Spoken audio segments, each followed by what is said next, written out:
আসলে ঠিক এই মুহূর্তে যখন সব ঘরানা আলেমরা একই সাথে জাতীয় মঞ্চে জাতীয় সেমিনারে বসছে, ঠিক একজন কিংবদন্তি শিল্পীর কাছ থেকে কখনোই আশা করি না তিনি এই ধরনের কথাগুলো ঐক্য বিনষ্ট করেন। আমার কথাটার মূল বার্তা হচ্ছে যে এই শিল্পী থেকে আগামীতে যেন আমরা এই ধরনের থার্ড ক্লাস সঙ্গীত আমরা যেন না পাই, এবং সেই সাথে ভন্ডের গরমে দেশটা গরম, ভন্ডামি দিনে দিনে বাড়ছে এখন। এখন কেউ যদি আমাদের প্রশ্ন করে যে আপনি কাদেরকে ভন্ড বলেছেন বা কাদেরকে শিক্ষিত শয়তান বলেছেন, আমরা স্পষ্ট করে বলবো যে যারা সরাসরি শিরকের সাথে লিপ্ত আছে, যারা মাজার পূজা করে, আমরা তাদেরকে উদ্দেশ্য করে বলেছি। আর কথিত শায়েখ শিল্পী বদরুজ্জামান ভাইকে হুমকি দিয়েছে। শিল্পী মোহাম্মদ বদরুজ্জামান ভাইয়ের এই পোস্ট দেখে আমি অতি অবাক হয়েছি এজন্য, কারণ তিনি কখনো কাউকে নিয়ে কথা বলতে কমই দেখি। আমাদের গানে ভেজাল, আমাদের কাজে ভেজাল, আমাদের কথায় ভেজাল, আমাদের সব কিছুতেই ভেজাল। যেখানে আলেম মোলামারা একসাথে বসা শুরু করেছে, আপনারা দেখেছেন বিভিন্ন জাতীয় সেমিনারে, সেখানে আমাদের গানের মাধ্যমে অথবা আমাদের কাজের মাধ্যমে আমাদের মধ্যে দূরত্ব সৃষ্টি করছে একটি মহল। আসসালামু আলাইকুম ওয়া রাহমাতুল্লাহি ওয়া বারাকাতুহু। প্রিয় বন্ধুরা, হাসান টিউনের ব্র্যান্ড নিউ ভিডিওতে আপনাদের স্বাগতম। অনেক দিন পর আবারও কথা বলতে হচ্ছে। আমি চিন্তা করেছি এসব বিষয় নিয়ে একেবারে কথা বলবো না, কিন্তু বাধ্য হচ্ছে এজন্য যে আমাদের বাংলাদেশে যাদেরকে আমরা শিল্পী জগতের আইডল মানি, শিল্পী জগতের কিংবদন্তি খ্যাত, তারা যখন তাদের গানের মাধ্যমে ঐক্য বিনষ্ট করতে চায়, তারা যখন তাদের কাজের মাধ্যমে পরস্পরের মধ্যে দূরত্ব সৃষ্টি করে, তখন কিছু কথা বলতে হয়। প্রিয় বন্ধুরা, আজকে কথা বলবো কাকে নিয়ে বা কি বলবো এখন বুঝে গেছেন, কিন্তু আজকে কথাটি বলতে হলে অবশ্য আমাদের একটু পেছনে যেতে হবে। চলুন আমরা আগে পেছনে চলে যাই। ইতিমধ্যে দেখেছেন একজন শিল্পী তিনি পীর কি বলেছে, আকাবির কি বলেছে, এ কথাগুলো ছাড়তে বলছে। আমরা অবশ্যই তার সাথে একমত।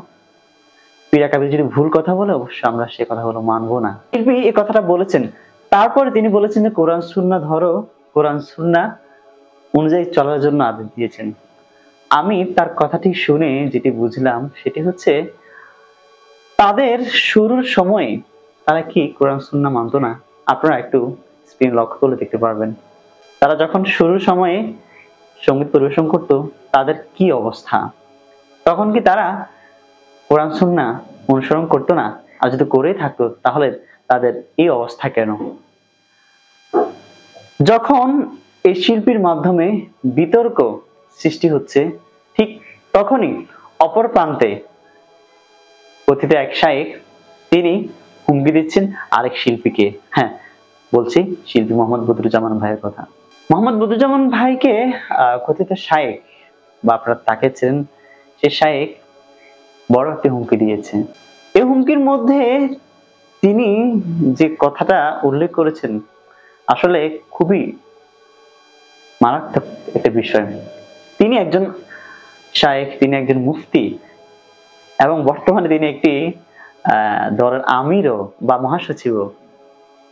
সেই জায়গায় তিনি কি রাসূল সাল্লাল্লাহু আলাইহি ওয়াসাল্লামের এই হাদিসটি জানেন না যে কোনো ব্যক্তি যদি দুনিয়াতে কোনো মানুষের দোষ গোপন রাখে, আল্লাহ তাআলাও কিয়ামতে তার দোষ গোপন রাখবে।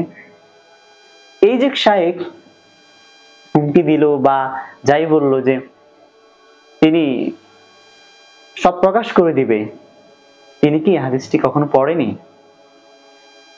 এই ব্যক্তির মাধ্যমে সব সময় বিতর্ক সৃষ্টি হয়ে আসছে।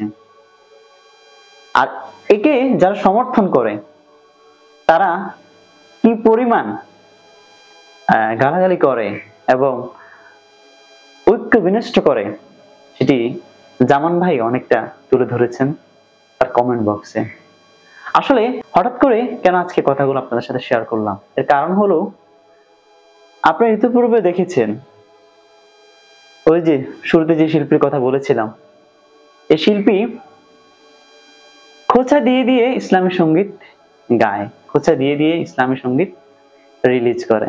ভাইরাল হওয়ার পর অস্বীকার করে যে আমি অমুককে এ কথা বলিনি, অমুককে এ কথা বলিনি। এবারও ঠিক সেম একই কথা বলেছে। তিনি কাদেরকে ইঙ্গিত করে বলেছেন এবং কাদেরকে কি বলেছেন? জাতি বোকা নয়, সবই বুঝেছেন। আমরাও তো ভণ্ডদেরকে ইঙ্গিত করে বা ভণ্ড যারা মাজারপুরি আছে তাদেরকে ইঙ্গিত করে সঙ্গীত গাই। আমরাও তো এভাবে গাই যে কি, পীরগিরি আর মাজার পূজা চলছে দেশটা জুড়িয়া, সেরে কি আর ভণ্ডামিতে দেশটা গেছে ভরিয়া, গাজার কলকি টান মারিয়া দেখায় খাজার শান, ওরা শিক্ষিত শয়তান।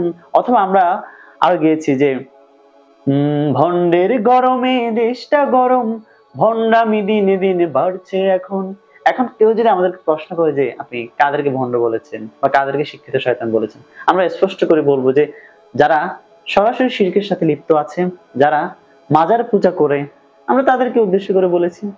কিন্তু অত্যন্ত দুঃখের বিষয় হচ্ছে এটাই যে শিল্পী তাদেরকে ইঙ্গিত করে এই থার্ড ক্লাসের একটি সঙ্গীত তিনি গিয়েছেন, একজন কিংবদন্তি শিল্পী হয়ে। তিনি স্বীকার করুক আর না করুক, কিন্তু তার কিছু অভদ্র ভক্তরা আছে, তারা বলছে যে শিল্পী তো কারো নাম ধরেনি। আসলে ঠিক এই মুহূর্তে যখন সব ঘরানা আলেমরা একই সাথে জাতীয় মঞ্চে, জাতীয় সেমিনারে বসছে, ঠিক একজন কিংবদন্তি শিল্পীর কাছ থেকে কখনোই আশা করি না তিনি এই ধরনের কথাগুলো ঐক্য বিনষ্ট করেন। আমার কথাটার মূল বার্তা হচ্ছে যে এই শিল্পী থেকে আগামীতে যেন আমরা এই ধরনের থার্ড ক্লাস সঙ্গীত আমরা যেন না পাই। এবং সেই সাথে ওই যে আরেক কথিত শায়েক হুমকি দিল শিল্পী মোহাম্মদ বদরুজ্জামানকে, তার কাছেও এটা আশা করি। এই যে আপনি এদেরকে নিয়ে কিছু বলেন, আপনি একটা স্ট্যাটাস দিয়েছেন দেখেছি, কিন্তু এতেই তো আপনার ক্ষান্ত হয়ে যাওয়া উচিত নয়। আপনি এদেরকে নিয়ে বলুন, এরা তো সরাসরি পীর আকাবির সহি মাসলাকের বিরুদ্ধেও চলে যাচ্ছে। আপনি তো এদেরকে নিয়ে তেমন কিছু বলছেন না। আমি আশা করব আপনি এদেরকে নিয়ে বলেন, যাতে করে ঐক্য বিনষ্ট না হয়, আমাদের মধ্যে দূরত্ব সৃষ্টি না হয়। সর্বশেষ একটি কথাই বলবো, যদি কেউ মনে কষ্ট পেয়ে থাকেন অবশ্যই ক্ষমার দৃষ্টিতে দেখবেন। এবং আমাদের প্রিয় শিল্পী, আমার খুবই খুবই ভালোবাসা একজন মানুষ, মশিউর রহমান ভাই, আপনার কাছে আমরা আগের যে কালজয়ী নাশিদগুলো ছিল সেই নাশিদগুলোই চাই। আপনার সেই সুন্দর কণ্ঠ শুনেছিলাম, মুগ্ধ হয়েছিলাম, দিনের আমরা সহি কথাগুলো পেয়েছি, সেই নাশিদটা আশা করব। আর শাইখের কাছে আশা করব আপনি এইভাবে হুমকি ধামকি না দিয়ে আপনি যে কাজ করে যাচ্ছেন, আল্লাহ তাআলা আপনাকে সঠিক পথে কাজ করার সেই তৌফিক দান করুক। এবং কাউকে হুমকি দিয়ে অথবা কাউকে ছোট করে এবং আপনার ভক্তবৃন্দ যারা আছে গালিগালাজ করে, এসব করে যাতে ঐক্য সৃষ্টিতে আমাদের যেন বাধা না হয়, সেই বিষয়টি আপনি দেখবেন ইনশাআল্লাহ। ভালো থাকবেন, সুস্থ থাকবেন। হ্যাঁ, ভালো লাগলে ভিডিওটি শেয়ার করে দিবেন। আসসালামু আলাইকুম ওয়া রাহমাতুল্লাহ।